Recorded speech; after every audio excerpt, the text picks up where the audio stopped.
तो हिंदुस्तान जिंक की financial year 2023 की थर्ड क्वार्टर की अनऑडिटेड स्टैंडअलोन फाइनेंशियल रिजल्ट आप लोगों के सामने है एंड यहाँ पे जितने भी सारे फिगर्स दिया हुआ है वो सब क्रोर्स में है। तो गाइस सबसे पहले हम लोग इस कंपनी की इनकम चेक करते हैं।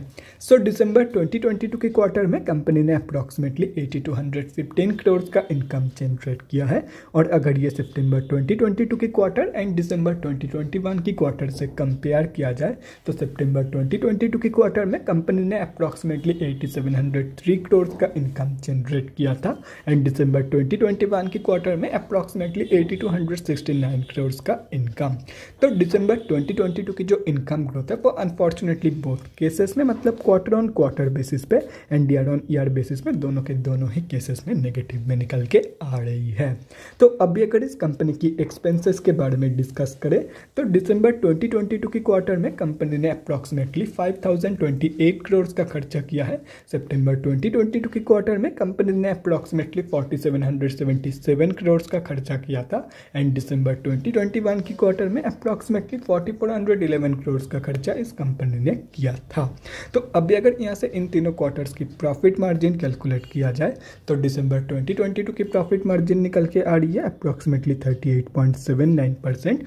सितंबर 2022 की प्रॉफिट मार्जिन निकल के आ रही है अप्रॉक्सीमेटली 37.87% एंड दिसंबर 2021 की प्रॉफिट मार्जिन निकल के आ रही है अप्रॉक्सीमेटली 46.66% के आसपास। तो कंपनी ने क्वार्टर ऑन क्वार्टर बेसिस पे तो एक पॉजिटिव प्रॉफिट मार्जिन ग्रोथ दिखाई है, लेकिन unfortunately year on year basis की जो ग्रोथ है वो नेगेटिव में निकल के आ रही है।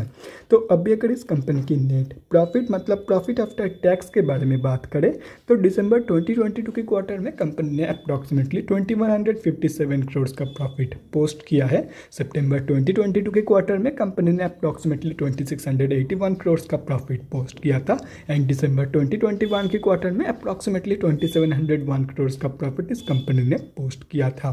तो कंपनी की जो प्रॉफिट ग्रोथ है वो भी कंपनी की इनकम ग्रोथ की तरह ही बहुत क्वार्टर ऑन क्वार्टर बेसिस पे and year on year basis पे नेगेटिव में निकल के आ रही है।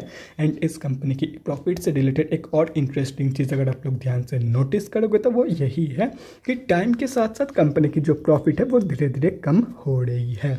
तो अभी अगर इस कंपनी की ईपीएस मतलब अर्निंग्स पर इक्विटी शेयर के बारे में बात करें तो दिसंबर 2022 की ईपीएस वैल्यू निकल के आ रही है 5.1 की, सितंबर 2022 की ईपीएस वैल्यू निकल के आ रही है 6.35 की एंड दिसंबर 2021 की ईपीएस वैल्यू निकल के आ रही है 6.39 की। तो कंपनी की जो ईपीएस की ग्रोथ है वो भी कंपनी की प्रॉफिट ग्रोथ की तरह बहुत ईयर ऑन ईयर बेसिस पे and quarter on quarter basis पे नेगेटिव में निकल के आ रही है। एंड कंपनी की ईपीएस की जो वैल्यूज है वो भी कंपनी की प्रॉफिट के वैल्यूज की तरह टाइम के साथ साथ धीरे धीरे कम हो रही है। तो अभी अगर ओवरऑल देखा जाए तो दिसंबर 2022 के क्वार्टर में कंपनी ने सिर्फ और सिर्फ एक ही जगह पे पॉजिटिव ग्रोथ दिखाई है एंड वो है क्वार्टर ऑन क्वार्टर बेसिस की प्रॉफिट मार्जिन।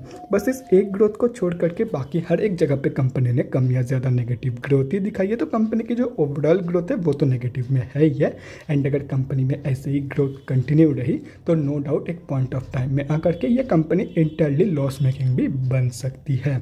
तो गाइस ओवरऑल जो रिजल्ट है दिसंबर क्वार्टर की वो बहुत ही ज़्यादा वीक निकल के आई है। कंपनी ने बहुत ही वीक परफॉर्म की है इन दिसंबर 2022 की क्वार्टर। तो guys that's it for this video. अगले वीडियो में मिलते हैं guys. Thanks for watching and stay safe.